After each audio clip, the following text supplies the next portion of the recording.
Good morning, my dear students. This is Surya Anand, chemistry teacher. Welcome in my channel, Surya Anand Teaching. So today I am going to teach you the unit number 1, solid state, the last question of exercise NCERT question. So my dear students, this is the class 12th chemistry paper 1. सो मेरे प्यारे बच्चों, जैसा कि आप जानते हैं कि chemistry class है आपके क्लास 12 की यूनिट 1 का solid state exercise NCERT question चल रहा है. क्वेश्चन नंबर 26 पूछा जा रहा है. एक्सप्लेन कीजिए सुटेबल एग्जांपल को इन टर्म्स को. Ferromagnetism, paramagnetism, ferrimagnetism, anti ferrimagnetism. 5वां number 12 to 16 and 13 to 15 group compound. मेरे प्यारे बच्चों, फेरोमैग्नेटिज्म क्या होता है? एक ऐसा सब्सटेंस जैसे आयरन, कोबाल्ट, निकेल, गैल्वेडोनियम और क्रोमियम ऑक्साइड, ये अट्रैक्ट होते हैं स्ट्रांगली मैग्नेटिक फील्ड के द्वारा. ऐसे सब्सटेंस को हम लोग फेरोमैग्नेटिक सब्सटेंस कहते हैं और ये प्रोसेस पूरा फेरोमैग्नेटिज्म कहलाता है. जब कोई भी सब्सटेंस प्लेस्ड होता है मैग्नेटिक फील्ड में, एक डोमेन्स में, और जिसकी सजावट जो होती है direction of the magnetic field में स्ट्रॉन्ग मैग्नेटिक इफेक्ट इस प्रोड्यूस होता है और ये फेरोमैग्नेटिज्म कहलाता है. पैरामैग्नेटिक सब्सटेंस वीकली अट्रैक्टेड होते हैं मैग्नेटिक फील्ड के द्वारा और ये मैग्नेटाइज होते हैं मैग्नेटिक फील्ड में और सेम डायरेक्शन में. ये लॉस करता है अपनी magnetic capacity in the absence of magnetic field in the same direction.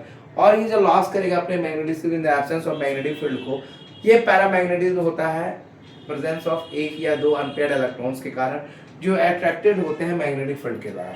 जैसा कि आप जानते हैं कि पैरामैग्नेटिज्म जो होगा प्रेजेंस ऑफ वन और मोर अनपेयर्ड इलेक्ट्रॉन के द्वारा होगा, जो अनपेयर्ड फील्ड में होगा, जैसे O2, Cu2+, Fe2+, Cr3+. ये कुछ एग्जांपल्स हैं इसके सब्सटेंस के.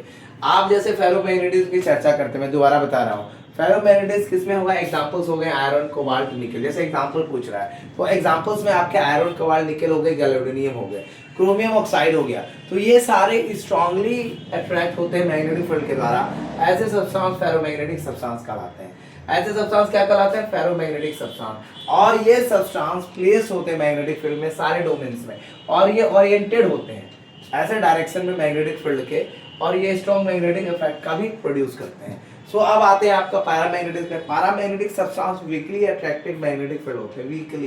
वीकली अट्रैक्टेड यानी कमजोर रूप से वो अट्रैक्ट होते हैं और ये मैग्नेटाइज होंगे मैग्नेटिक फील्ड में सेम डायरेक्शन में. क्या होंगे? सेम डायरेक्शन में. और ये अपना मैग्नेटिज्म कैपेसिटी जो लूज करेंगे वो absence of magnetic field in the same direction. ठीक है. और ये लॉस करेंगे मैग्नेटिक फील्ड को, एब्सेंस ऑफ मैग्नेटिक फील्ड को. और ये पैरामैग्नेटिज्म जो होगा वो due to the presence of one और मोर अनपेयर्ड इलेक्ट्रॉन्स के द्वारा जो कि आपका अट्रैक्टेड होगा मैग्नेटिक फील्ड से. तो पैरामैग्नेटिक क्या होता है? Is due to the presence of one और मोर अनपेयर्ड इलेक्ट्रॉन्स के कारण. तो ये हो गया आपका. अब हम लोग जो तीसरा पॉइंट पढ़ेंगे वो पढ़ेंगे हम लोग फेरीमैग्नेटिज्म. तो इसी में हम लोग आगे चलेंगे फेरीमैग्नेटिज्म के बारे में. आगे हम लोग इसी चीज पे पढ़ेंगे.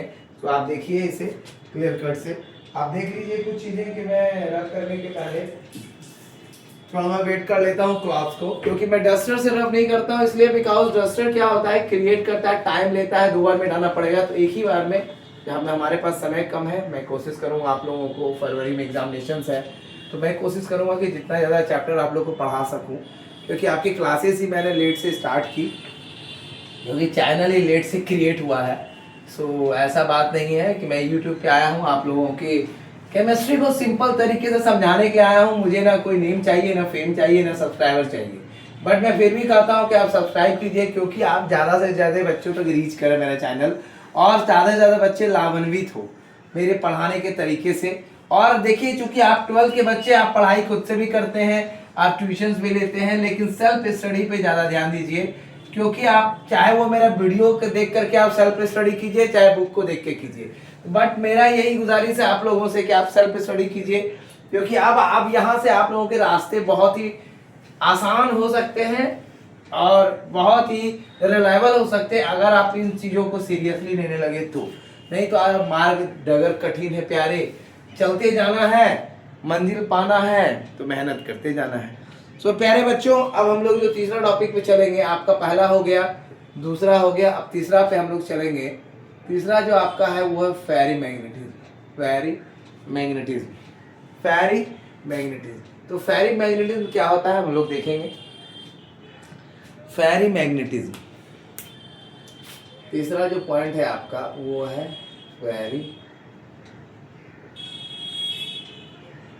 मैग्नेटिज्म, तो फेरी मैग्नेटिज्म की चर्चा होगी अब, और फेरी मैग्नेटिज्म के बारे में आप ध्यान दें, इसी के बारे में हम लोग पढ़ेंगे, ठीक है।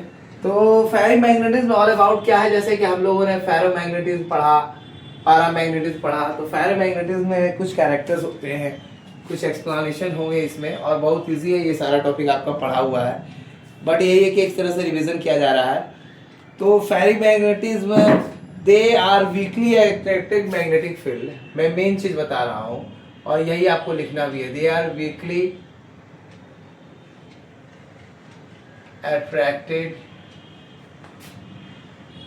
मैग्नेटिक फील्ड, ये वीकली अट्रैक्टेड मैग्नेटिक फील्ड है, ठीक है, ये वीकली अट्रैक्टेड मैग्नेटिक फील्ड है as compare to ferromagnetic substances, magnetic field as compare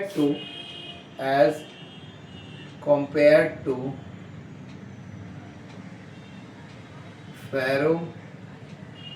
ferromagnetic, तो फेरोमैग्नेटिक हम लोग पढ़ चुके हैं, it is compare to ferromagnetic substances, ठीक है। अब जैसे एग्जांपल्स की हम चर्चा करें, अब हम एग्जांपल्स की अगर चर्चा करते हैं तो Fe2O3 magnetic and Fe2O3 magnetic, Fe2O3 magnetic and ferrites like magnetic and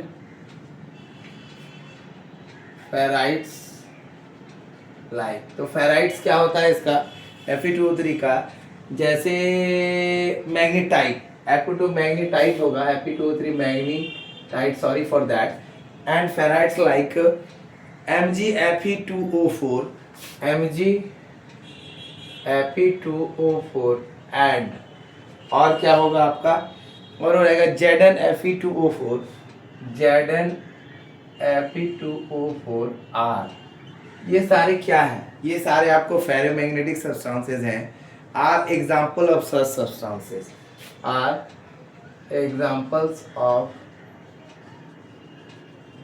such substances, ठीक है, ये सारे एग्जांपल्स हैं फेरोमैग्नेटिक सब्सटेंसेस के। तो कहता है the substances also lose ferromagnetism, the substances also lose ferrimagnetism due to what, ferrimagnetism on heating and become paramagnetic, on heating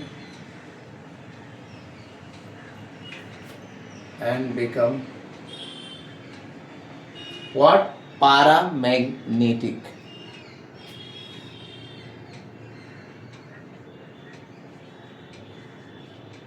clear है। तो ऐसा वीकली अट्रैक्टेड मैग्नेटिक फील्ड जिसका कंपैरिजन हम फेरोमैग्नेटिक सब्सटेंस से करते हैं उसे हम फेरीमैग्नेटिज्म कहते हैं, जैसे Fe2O3 magnetite, ferrites like Mg2FO4, ZnFe4, ये कुछ एग्जांपल है सब्सटेंसेस के। ये सब्सटेंसेस अपना लॉस करेंगे फेरीमैग्नेटिज्म को, जब हीट करते हैं तो वो पैरामैग्नेटिक बन जाते हैं, ठीक है। तो ये सारा चीज़ें हैं। अब हम लोग चलेंगे नेक्स्ट टॉपिक पे, ये फेरीमैग्नेटिज्म भी आपका हो गया। अब हम लोग चलेंगे anti ferrimagnetism. Anti ferromagnetism, anti ferromagnetism क्या होता है इसे देखेंगे, ठीक है। एंटी फेरोमैग्नेटिज्म, तो एंटी फेरोमैग्नेटिज्म क्या होगा, anti substance like MnO showing substance like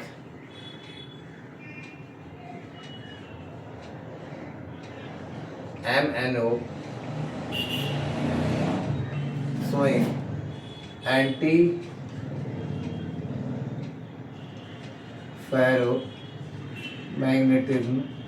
ferromagnetism show करता है, ठीक है।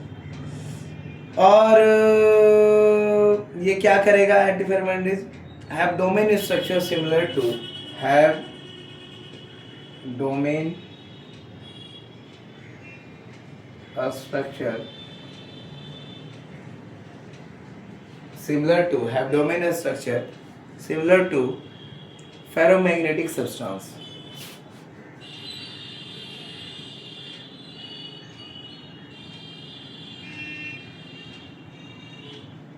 ठीक है, फेरोमैग्नेटिक सब्सटेंस। अब क्या है कि ये ferromagnetic substance but that domain are oppositely oriented, but there domain are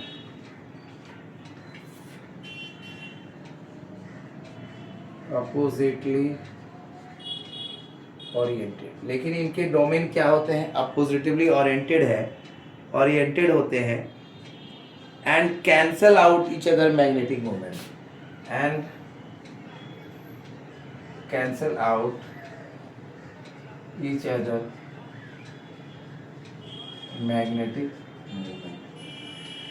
और ये आपका फिगर के द्वारा दिखाया जा रहा है, और ये फिगर अब मैं ड्रॉ करने जा रहा हूँ, आप देख सकते हैं। 1 2 3, ठीक है।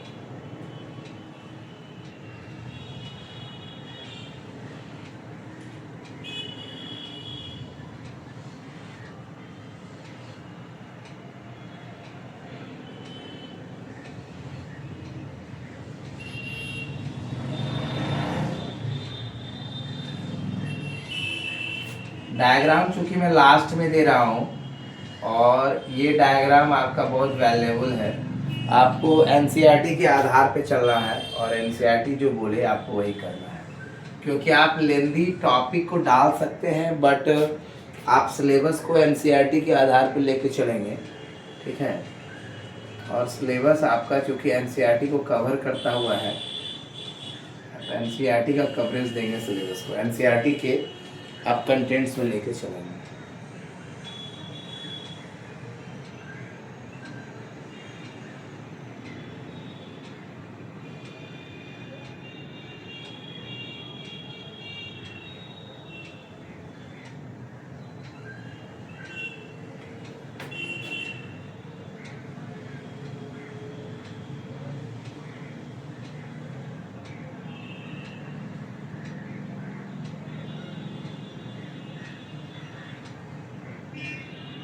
जिन बच्चों ने मेरा वीडियो देखा है वो समझ गए होंगे मैं क्या बताना चाह रहा हूँ।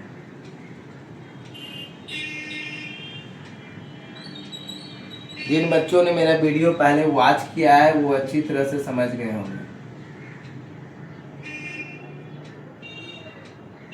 ठीक है।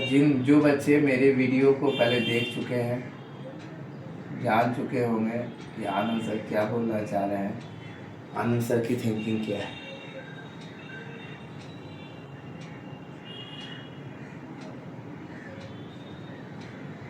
क्या मैं बनाने जा रहा हूँ उनको पता है।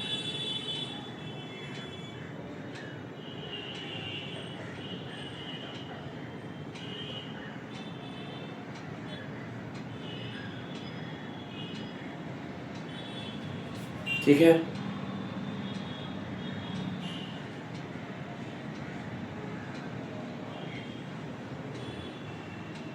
तो so this is all about the ferromagnetism and anti-ferromagnetism. So it is quite clear about the ferromagnetism and anti-ferromagnetism. We already clear the 4 topic. One is the ferromagnetism, second is the paramagnetism, third is the ferromagnetism, and fourth is anti-ferromagnetism, and last topic. We are going to discuss the last topic today. I think so this topic may take a few minutes, but this topic are lengthy, and I didn't believe that this video is going long and long in one question only, because my point of view that I will work as a mentor. So if my student doesn't get understand this, it doesn't give me satisfaction. So lots of students make me comment that sir your teaching method is very good, excellent, lots of things पढ़ाने का तरीका अच्छा है sir आपका, but ये मुझे संतुष्टि नहीं देती है। आपकी रिजल्ट मुझे संतुष्टि देगी जब आप केमिस्ट्री में 90+ लेके आ जाएंगे, तो मुझे अच्छा लगेगा, चलिए मेरा मेहनत सफल हो गया, यही मेरी गुरु दक्षिणा होगी। सो मेरे प्यारे बच्चों, मैं मान के चलता हूँ कि मुझे YouTube से एक भी पैसा नहीं मिल रहा है, बट आप लोग थोड़ा मेरी मदद कीजिए और क्रैश कोर्स के लिए उन बच्चों को तैयार करके रखिए।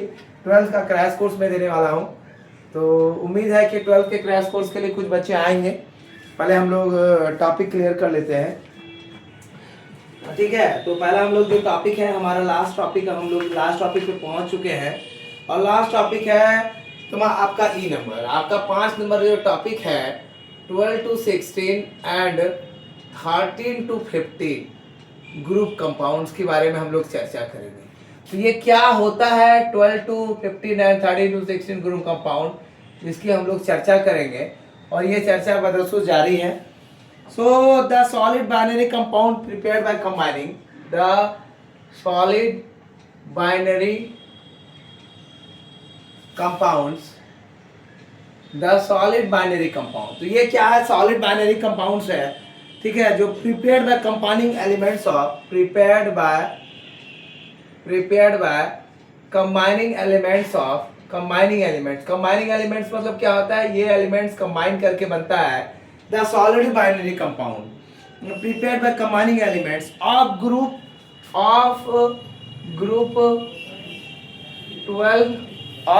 12 and 16 are called of group 12 and 16। 12 और 16 जो ग्रुप है वो क्या कहलाता है, are called